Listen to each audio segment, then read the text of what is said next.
Start. Hello students, आज हम kinematic constants का टॉपिक स्टार्ट कर रहे हैं। देखिए, कॉन्स्टेंट्स का मीनिंग होता है बंदिशें, रिस्ट्रिक्शंस, और काइनेमेटिक कॉन्स्टेंट्स का मतलब होता है मोशन से रिलेटेड कॉन्स्टेंट्स। तो जिस तरह से अगर हम ये कहें कि एक मोशन ऐसे हो सकता है, ऐसे नहीं हो सकता, या फिर इसी तरह होगा, तो ये काइनेमेटिक कॉन्स्टेंट्स हैं। फॉर एग्जांपल, बहुत सिंपल अगर एक एग्जांपल दूं तो एक बाइसिकल होती है, जैसे आप जानते हैं, तो उसके दो टायर्स होते हैं, पीछे और आगे। तो जितनी रोटेशनल स्पीड आगे वाले पहिए की होगी उतनी पीछे वाले पहिए की होगी, अगर स्लिपिंग नहीं हो रही है तो you can not make them move at different speeds, right. तो उन दोनों के बीच में एक रिलेशन है कि दोनों की स्पीड सेम होगी, या फिर जो भी काइनेमेटिक पैरामीटर्स हैं उनके आपस में कुछ ना कुछ रिलेशन होगा। तो इसी रिलेशन को हम कुछ स्पेशल केसेस में एक्सप्लोर करेंगे। तो आइए एक सिंपल सा एग्जाम्पल देखते हैं। So what we have here is a vertical wall and a horizontal floor, right. ये इस तरह से अरेंजमेंट है and there is, let's say, a rod. ये एक रिजिड रॉड हो गई है ना। तो let me mark it, this is a rigid rod. अब देखिए क्या होगा अगर मैं इस रॉड को रिलीज कर दूं, ऐसे ही छोड़ दें।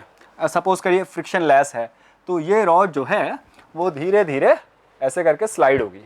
सो दैट इसका अगर ये एंड का हम नाम दे दें ए और इस एंड का नाम दे दें बी, तो क्या होगा देखिए, इट्स वेरी ऑब्वियस कि जो एंड ए है it will come down, right, and the end B will go forward, right. ज़मीन तोड़ के नीचे तो आ नहीं सकता, तो जब ये नीचे आएगा तो ये आगे बढ़ेगा। या फिर इसका उल्टा भी देख सकते हैं, जैसे कि अगर हम इस रॉड को इधर से पुल करें, इधर फोर्स लगाएं, तो ये एंड बी इधर की तरफ आएगा और एंड ए ऊपर की तरफ जाएगा। तो ये बहुत ऑब्वियस देखने में भी लग रहा है कि जितनी तेज़ी से ये एंड लेट से नीचे आएगा उतनी तेज़ी से ये आगे भी जाएगा। तो इसमें कहीं ना कहीं स्पीड ऑफ ए और स्पीड ऑफ बी में कुछ ना कुछ रिलेशन होगा। तो ये स्पीड ए और स्पीड बी के बीच में जो रिलेशन है, यही अगर हम एक्सप्लोर करेंगे तो हम कहेंगे कि हमने इनका काइनेमेटिक कॉन्स्टेंट या काइनेमेटिक रिलेशन ऑब्टेन कर लिया है। तो how can we do this? We can do this simply by looking at the constants that are related with rigid body. देखिए, रिजिड बॉडी में क्या होता है, रिजिड बॉडी एक ऐसी बॉडी है बाय डेफिनेशन जिसके किसी भी दो पॉइंट्स के बीच का सेपरेशन आप चेंज नहीं कर सकते। जैसे कि मान लेते हैं, यही चौक ले लेते हैं, तो ये एक चौक है जिसके पार आप कोई भी दो पॉइंट्स ले लीजिए, अगर ये चौक रिजिड है तो उनके बीच की दूरी को ना आप कम कर सकते हैं ना बढ़ा सकते हैं। मान लीजिए आपने इसको कंप्रेस करके बढ़ा दिया, कम कर दिया, तो ये रिजिड नहीं हुआ, क्योंकि अगर ये कंप्रेस हो गया तो इसका मतलब ये रिजिड नहीं है। पर अगर ये रिजिड है तो किसी भी दो पॉइंट्स के बीच की दूरी चेंज नहीं हो सकती, या फिर ये कहें किसी भी दो पॉइंट्स के बीच का सेपरेशन चेंज नहीं होगा। तो इसी तरह ये पॉइंट ए है और ये पॉइंट बी है। इस पॉइंट ए और बी के बीच का जो सेपरेशन है, जो कि रॉड की लेंथ के अलोंग है, या फिर कह सकते हैं पॉइंट ए और बी को ज्वाइन करने वाली लाइन के अलोंग की लेंथ चेंज नहीं होगी। तो होगा क्या, पॉइंट ए नीचे आ रहा होगा, let's call with some velocity V A, right, and point B will be moving forward with some velocity, let's call it V B. अब वी ए और वी बी में कोई ना कोई रिलेशन होगा। तो ये रिलेशन कैसे देख सकते हैं? It's simple to do.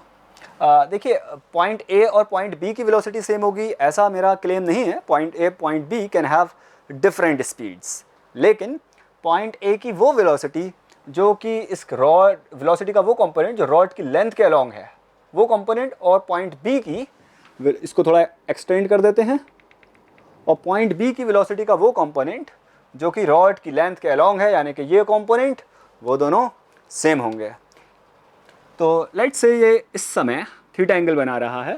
It's very clear कि जैसे जैसे रॉड ये नीचे आएगी वैसे वैसे थीटा एंगल डिक्रीज होगा, और अल्टीमेटली जब ये रॉड पूरी इस पर लेट जाएगी तो ये एंगल थीटा 0 डिग्री हो जाएगा। तो ये थीटा एंगल लगातार वेरी कर रहा है। इस पार्टिकुलर मोमेंट पे मान लेते हैं ये एंगल थीटा है। तो हमारा क्लेम ये है कि वी ए और वी बी तो डिफरेंट हो सकते हैं, लेकिन वी ए वेलोसिटी का वो कंपोनेंट जो इसकी रॉड के अलोंग है, और बी वी का ये कंपोनेंट जो इसकी रॉड की लेंथ के अलोंग है, रॉड, वो दोनों सेम होंगे। ऐसा क्यों? क्योंकि रॉड रिजिड है। मान लीजिए अगर वी ए का ये कंपोनेंट ज़्यादा है और वी बी का ये कंपोनेंट कम है, तो क्या होगा, ये डिस्टेंस छोटी हो जाएगी, जो कि पॉसिबल नहीं है। क्योंकि ये रिजिड है, और मान लेते हैं VA का ये वाला कंपोनेंट कम है और VB का ये वाला कंपोनेंट ज़्यादा है, तो रॉड इलोंगेट हो जाएगी। तो that means component of VA along the length of the rod or along the line joining points A and B, and the component of velocity of VB along the line joining the 2 points must be same। तो simple है ये, अगर angle theta है तो भाई आप कोई भी बता सकते हैं ये एंगल कितना होगा भाई, 90 माइनस थीटा है ना, ये थीटा ये 90 तो 90 माइनस थीटा। तो इस वेलोसिटी का वो कंपोनेंट जो इस रॉड की लेंथ के अलॉन्ग है, that will simply be VA cos of 90 minus theta. Component कैसे निकालते हैं हम जानते हैं, किसी भी वेक्टर का कंपोनेंट लेना है तो magnitude of vector into cos of the angle which that vector is making with the given line on which we are interested to find the component. और अगर मैं इस VB की वेलोसिटी का कंपोनेंट इस डायरेक्शन में लूँ रॉड की लेंथ के अलॉन्ग, ये एंगल भी थीटा ही होगा वर्टिकली अपोजिट एंगल होने के वजह से, तो VB का वो कंपोनेंट जो इस रॉड की लेंथ के अलॉन्ग है, that will be simply VB into cos of angle theta.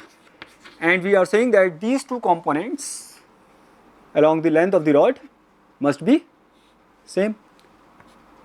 तो ये cos of 90 माइनस थीटा बच्चा जानता है क्या होता है, sin theta, VA sin theta is equal to VB cos theta, right?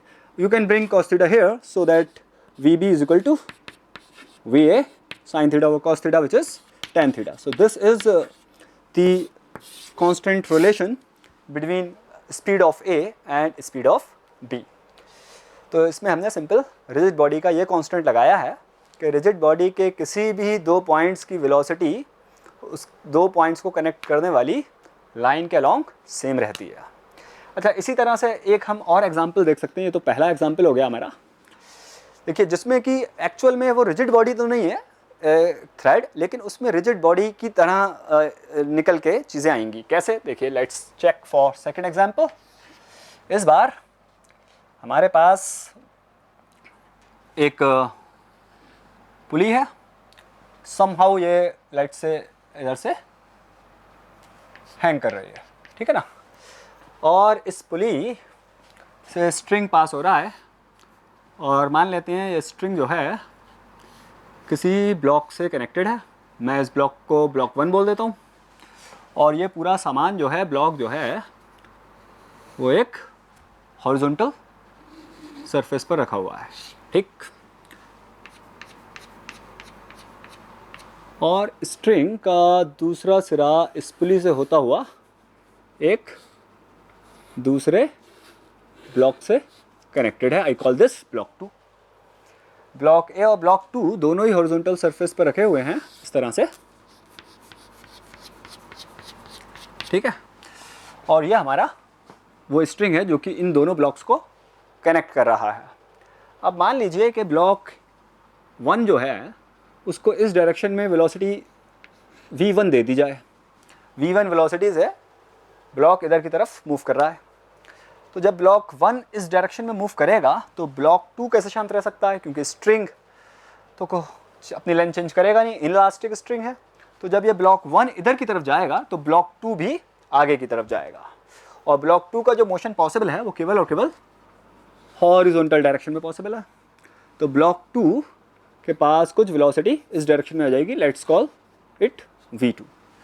तो पक्की बात है जितना ज़्यादा V1 होगा उसी हिसाब से V2 भी ज़्यादा होगा।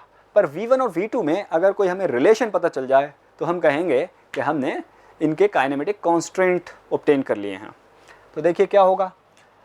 अब ऐसे में जब इसकी वेलोसिटी इस डायरेक्शन में V1 है और इसकी वेलोसिटी V2 है, और ये स्ट्रिंग लाइट से इस समय हॉरिजॉन्टल के साथ, ये हॉरिजॉन्टल लाइन है, हॉरिजॉन्टल के साथ थीटा एंगल बना रहा है। ये एंगल लगातार वेरी करेगा, बस ये एंगल जो है टाइम के साथ बढ़ता जाएगा।